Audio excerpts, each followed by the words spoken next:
देखिए, अगर आप 10 से 15 साल पहले उत्तर प्रदेश का नाम सुनते तो एक क्लियर इमेज दिमाग में आती थी। उत्तर प्रदेश को बीमारू स्टेट बोला जाता था। ये लेबल हवा में नहीं लगा था, ये ग्राउंड रियलिटी पर बेस्ड था। बीमारू राज्य का मतलब सिंपल है, कमजोर अर्थव्यवस्था, खराब इंफ्रास्ट्रक्चर, कम इंडस्ट्री और बहुत धीमी ग्रोथ। और उत्तर प्रदेश इन सारी चीजों में बहुत पीछे था। अगर आप नंबर्स देखो तो बात और क्लियर हो जाती है। आजादी के बाद के कुछ सालों तक उत्तर प्रदेश देश की सबसे बड़ी इकोनॉमीज में से एक था। नेशनल जीडीपी में इसका हिस्सा लगभग 14% था, लेकिन धीरे धीरे ये हिस्सा गिरता गया। 2016-17 तक ये लगभग 8% के आसपास रह गया। मतलब कि एक ऐसा स्टेट जो कभी टॉप पर था वो धीरे धीरे पीछे चला गया। और जब इकोनॉमी स्लो होती है तो उसका असर सीधा जमीन पर दिखता है। चाहे वो कनेक्टिविटी हो, लॉ एंड ऑर्डर हो या फिर इंडस्ट्रीज हो, हर चीज में यूपी बहुत पीछे था। और हो भी क्यों ना, उस समय सरकार ने यूपी को अपनी पर्सनल बपौती समझ रखा था। और इसका सीधा असर ये हुआ कि प्रोजेक्ट या तो बहुत डिले हुए या फिर अधूरे ही रह गए। काम स्टार्ट तो होता था लेकिन फिनिश नहीं होता था। और जब सालों तक ऐसा होता है, दशकों तक ऐसा होता है, तो कोई भी स्टेट बहुत पीछे रह जाता है।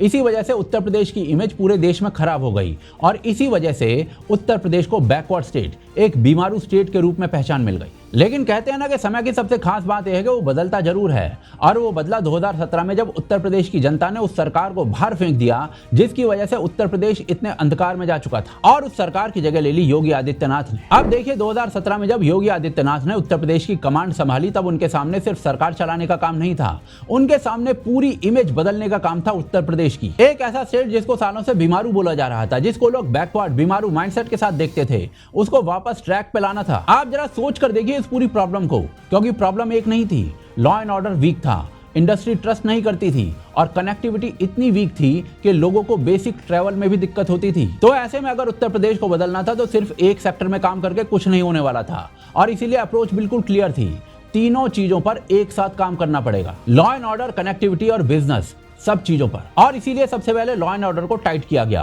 क्योंकि जब तक स्टेट सेफ नहीं फील करेगा कोई भी बड़ा इन्वेस्टर पैसा नहीं लगाएगा। इसके लिए पुलिस सिस्टम में चेंजेस लाए गए, कमिश्नरेट सिस्टम को इंट्रोड्यूस किया गया और क्राइम के अगेंस्ट एग्रेसिव एक्शन लिया गया। योगी सरकार की बात करूंगी तो आज की डेट में लड़कियां जितनी सेफ हैं उतनी कभी नहीं रही हैं। मेरे को आज 27 साल हो गया इलाहाबाद में आए हुए, यूपी से, मतलब दिल्ली से।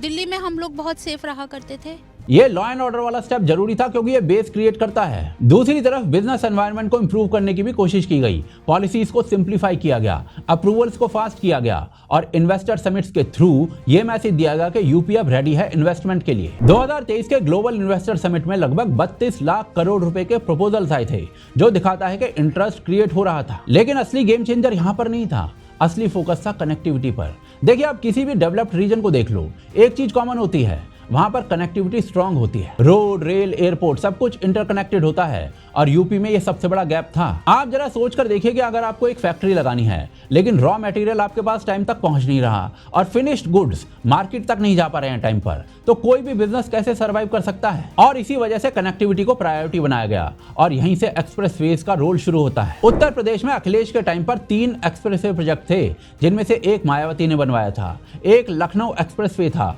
और एक पूर्वांचल एक्सप्रेसवे बस पेपर पर ही दम तोड़ गया था। लेकिन अखिलेश यादव की सरकार के जाते ही एक फुल नेटवर्क बिल्ड करने का प्लान किया गया।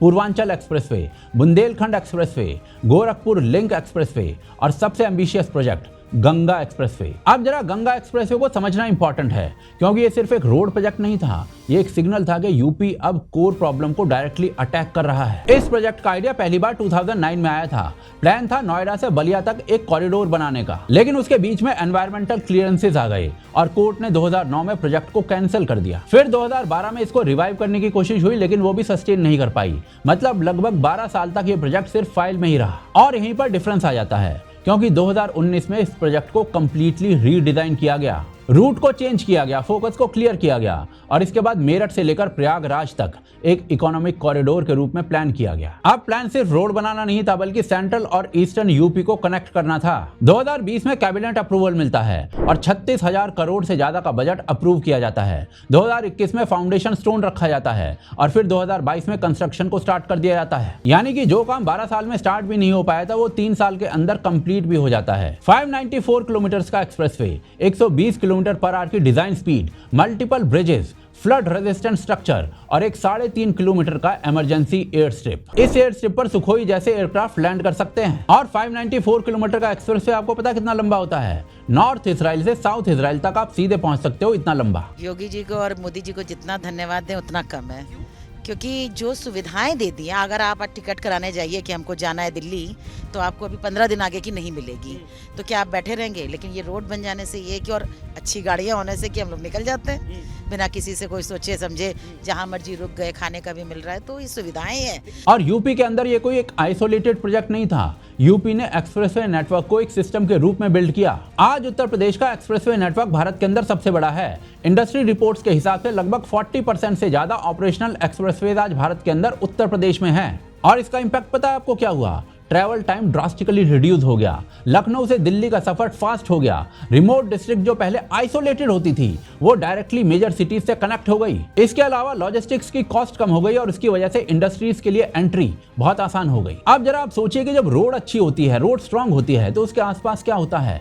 वेयर हाउसेस आते हैं, फैक्ट्रीज आती हैं, जॉब्स क्रिएट होती हैं। मतलब कनेक्टिविटी सीधा इकोनॉमिक एक्टिविटी को पुश करती है। इसी के पैरेलल एयरपोर्ट्स का एक्सटेंशन भी हुआ। 2017 से पहले सिर्फ 4 ऑपरेशनल एयरपोर्ट थे, आज 16 के आसपास एयरपोर्ट्स ऑपरेशनल हैं, जिसमें मल्टीपल इंटरनेशनल एयरपोर्ट भी इंक्लूडेड हैं। Guess which state has the highest number of airports in India? You may not know that Uttar Pradesh has 16 airports, which is the highest for any state in India. जेवर airport जैसे project future के अंदर logistics के hubs create करने वाले हैं। मतलब कि अप्रोच बिल्कुल क्लियर था। लॉ एंड ऑर्डर से बेस को स्ट्रॉन्ग करो, कनेक्टिविटी से मूवमेंट और एक्सेस को इंप्रूव करो, और बिजनेस एनवायरनमेंट से पैसा अट्रैक्ट करो। और जब ये तीनों चीजें एक साथ काम करती हैं, तब एक स्टेट धीरे धीरे अपनी पुरानी इमेज से बाहर निकलना स्टार्ट कर देता है। और यही हुआ उत्तर प्रदेश के साथ। आज उत्तर प्रदेश की इमेज ना सिर्फ भारत के अंदर बल्कि वर्ल्ड लेवल पर चेंज हो चुकी है। जो स्टेट कभी बीमारू बैकवर्ड टैग के साथ जोड़ा जाता था, आज वही स्टेट ग्रोथ और स्केल के एग्जाम्पल के रूप में देखा जा रहा है। और ये शिफ्ट तब आता है जब ग्राउंड पर रिजल्ट क्लियरली दिखने लग जाता है। फॉर एग्जाम्पल, आप उत्तर प्रदेश की इकोनॉमी की बात कर लो, जो अब लगभग 30 से 31 लाख करोड़ के आसपास तक पहुंच चुकी है। 2025-26 के लिए यूपी की इकोनॉमी का एस्टिमेट 30.8 लाख करोड़ रुपए किया गया है। मतलब यूपी आज देश की टॉप 3 इकोनॉमीज में से एक है और कॉन्ट्रीब्यूशन भी लगभग 9% के आसपास तक पहुंच चुका है। एक्सपोर्ट्स का जंप इसको और स्ट्रॉन्ग बनाता है। 2016-17 में लगभग 84,000 करोड़ रुपए का एक्सपोर्ट था, ये बढ़कर 1.7 लाख करोड़ के आसपास तक पहुंच चुका है। और इसका सीधा सीधा मतलब यह है कि उत्तर प्रदेश अब प्रोडक्शन और सप्लाई दोनों में स्ट्रॉन्ग हो चुका है। आज उत्तर प्रदेश के अंदर पर कैपिटा इनकम लगभग 54,000 रुपए से बढ़कर 1.09 लाख के आसपास तक पहुंच चुकी है। इसरो के डेटा के हिसाब से 2012 से 2021 के बीच में यूपी में नाइट टाइम लाइट लगभग 61% से बढ़ी है। और इसका मतलब बहुत सिंपल है, एक्टिविटी हर लेवल पर बढ़ रही है। जहां रात में पहले सन्नाटा होता था, वहां पर अब काम हो रहा है। यूपी आज रेवेन्यू सरप्लस स्टेट बन चुका है। 2025-26 में लगभग 79,000 करोड़ रुपए का रेवेन्यू सरप्लस एस्टिमेटेड है। और इसका सीधा मतलब होता है कि स्टेट की इनकम उसके रेगुलर खर्चे से ज्यादा हो रही है। ये किसी भी स्टेट के लिए एक बहुत स्ट्रॉन्ग सिग्नल होता है। और सबसे मेन बात, योगी गवर्नमेंट ने उत्तर प्रदेश के अंदर 50 लाख करोड़ से ज्यादा का इन्वेस्टमेंट पाइपलाइन बिल्ड किया है। और इस सब का रिजल्ट पता है क्या हुआ है? यूपी की आइडेंटिटी बदल चुकी है। पहले उत्तर प्रदेश का नाम आता था तो लोग पिछड़ेपन और बीमारू राज्य की एक छवि के बारे में सोचते थे। आज उत्तर प्रदेश का नाम आता है तो लोग ग्रोथ और स्केल के बारे में सोचने लगे हैं। और ये चेंज तभी पॉसिबल होता है जब लीडरशिप क्लियर हो और एग्जीक्यूशन स्ट्रांग हो। योगी आदित्यनाथ ने इस चीज को क्रैक किया है। फोकस क्लियर रखा है, एग्जीक्यूशन फास्ट रखा है, और जो प्रोजेक्ट सालों से अटके हुए थे उन्हें ग्राउंड पर कंप्लीट किया है। और इसीलिए आज सिर्फ यूपी चेंज नहीं हुआ है, बल्कि कंप्लीटली रिपोजिशन हो चुका है। जिस स्टेट को कभी बीमारू लेबल से जोड़ा जाता था, आज वही स्टेट भारत की ग्रोथ स्टोरी का कोर इंजन बन चुका है।